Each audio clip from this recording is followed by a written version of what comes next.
Im Schatten einer Platane, die in einer Bodensenke stand, plätscherte traurig ein Brunnen. Davor war eine ausgewaschene Mulde.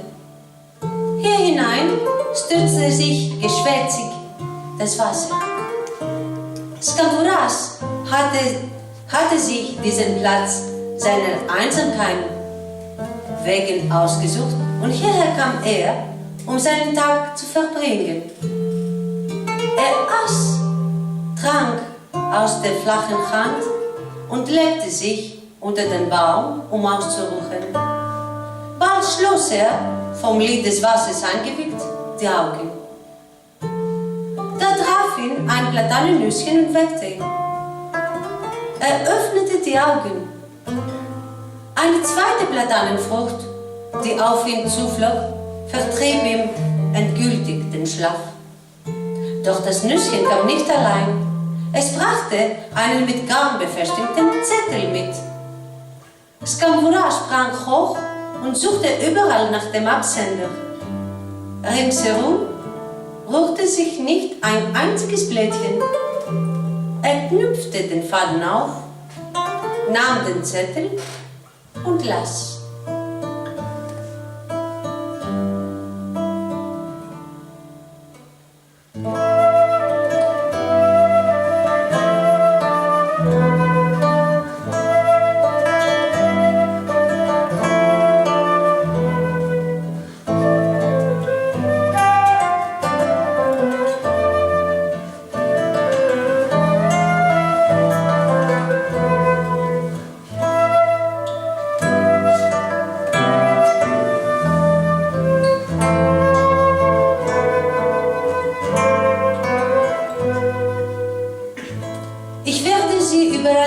Verfolgen, bis sie mir erlauben werden, sie um Verzeihung zu bitten.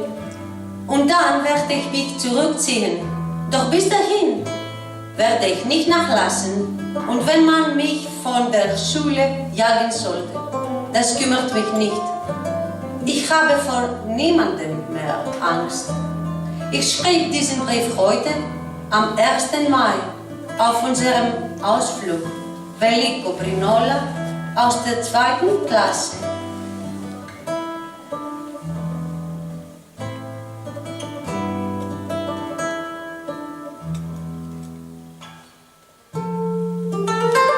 Erschüttert stand er auf. Plötzlich stand sie, aufgeregt, hinter den Bergsträuchern und versperrte ihm den Weg. Sie strahlte wie das erste Morgenlicht, das sich über das Tal ergießt. Tapfer und schuldig. Sie war ganz Liebe, nur Liebe, mädchenhafte Liebe, die einzige wahre Liebe. In den Händen trug sie einen Blumenstrauß, den sie wie einen Vogel hielt. Skambouras aber bemerkte es nicht. In Wirklichkeit war er noch aufgeregter als seine Schülerin. Bitte, sagen Sie mir, was soll ich tun? Was soll ich tun? Was soll ich tun? Fragte sie, zitternd, mit fiebernden, süßen, unheilern, richtenden Augen. Was soll ich tun? Was soll ich tun? Der Lehrer zerbrach sein Herz. Sie sollen aufhören, Romane zu lesen, antwortete er eisig. Und jeden Tag Gymnastik treiben. Die besiegte Wassernymphe schwankte zur Seite und lehnte sich an die Bergsträucher. Der Lehrer zog als Sieger vorbei, aber er war weiterher besiegt.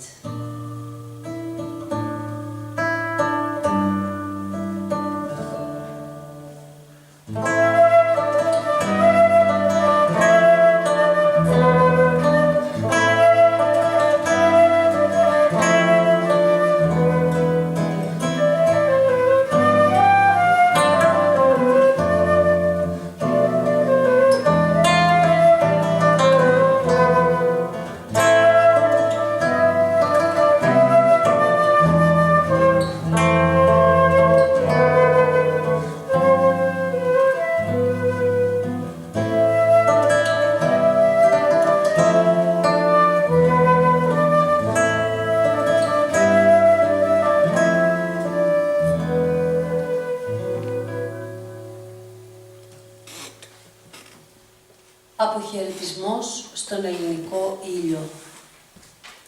Της πατρίδας μου ήλιε, καθαρέ, σαν ψυχή αγγέλου που σκέπτεται, πλούτε ακαταμέτρητε που θαυματουργείς χρώματα πάνω στις πέτρες μας, ψωμί και γάλα ενός φτωχού παιδιού που χρύσωσε τα χείλη του με το όνομά σου, γράφοντας στίχους να τιμήσει ετούτον τον ωραίο κόσμο, που γινώσουν ουσία και πράγματα της ζωής, φρούτα, η άνθη της μυρτιάς και σε χάιδευα, που δίπλωνα μεσέ τις λύπες μου όπως με έναν μανδύα χρυσό που κουμπώνει στο στήθος κι ήμουν ο πιο καλοντημένος πρίγκιπας.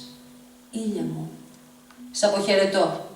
Σήμερα εγκαταλείπω τις προστατευτικές ετούτες πλάτες των βουνών που είναι γυμνά σαν τη μοίρα μου και τα βάσανά μου, σαν τη μοίρα και τα βάσανα ενός όμηρου λαού που μες στο σπαραγμό του, αβοήθητος, νέος και ωραίος, συστρέφεται λαβωμένος ο Άδωνης. Παρά να ζω κάτω από το βλέμμα των εκπορνευτών της Παναγίας, της Αθηνάς και της Δίκης, προτίμησα, παίρνοντας ένα ραβδί και ένα σάκο, να αφήσω τον υπόδουλο κλήρο μου. Πιο γλυκιά θα είναι η έρημος και η εξορία. Η άμμος μαλακό χόρτο θα είναι κάτω από τα πόδια μου, αρκεί να σώσω την ψυχή μου, ήλιε μου, και το λόγο μου. Εσύ όμως, ο πιστός, που ποτέ δεν θα φύγεις, αλλά το ίδιο διαυγής θα γυρνάς εδώ πάνω σε αυτό το προαιώνιο λίκνο της πέτρας, ήλιε μου, επίβλεψε τα ωραία κεφαλάκια των παιδιών, που στα μάτια τους κατοπτρίζεται η μοίρα των ψαρών και του διστόμου.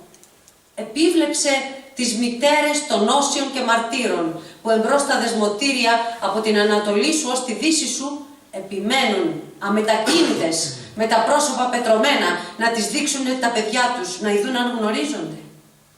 Ήλιε μου, επίβλεψε το λαό δωρητή, που έχει στραγγίξει την καρδιά του μέσα στο παγκόσμιο θυσιαστήριο, κάτωχρον ανάμεσα στους ληστές.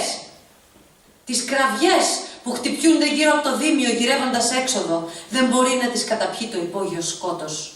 Συγκλονίζουν σαν άνεμος τις κεραίες μου και χρωστώ κι εγώ να τις μεταδώσω στο φως, να τις φέρω κοντά στην ευθύνη που θέλει να βοηθήσει τη γη και το πλάσμα της, ήλιε μου.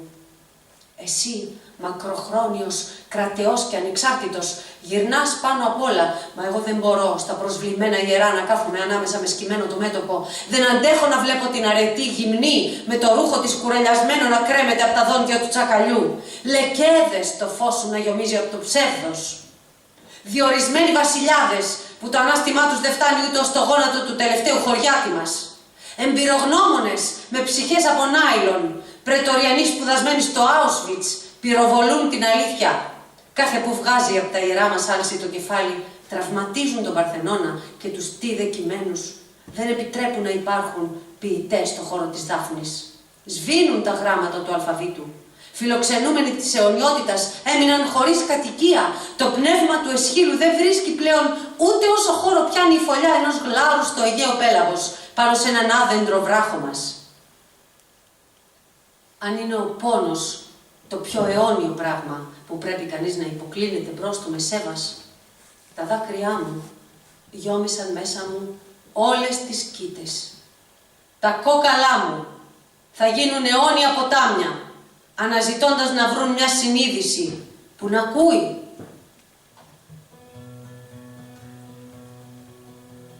Meine Söhne, ich gehe, ohne Schicksal und ohne Heimat.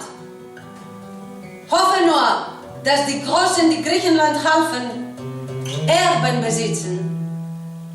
Auch ich bin eine Blüte, ein Funke, eine Stimme Griechenlands und rufe, in allen Träumen der Griechen sind die Barbaren angezogen. Ist die Welt nur zur Zerstörung reif, dann vergesst meine Heimat. Leben aber noch Seele und Liebe, dann breitet eure Hände aus, ihr Edlen der Welt, und helft ihr.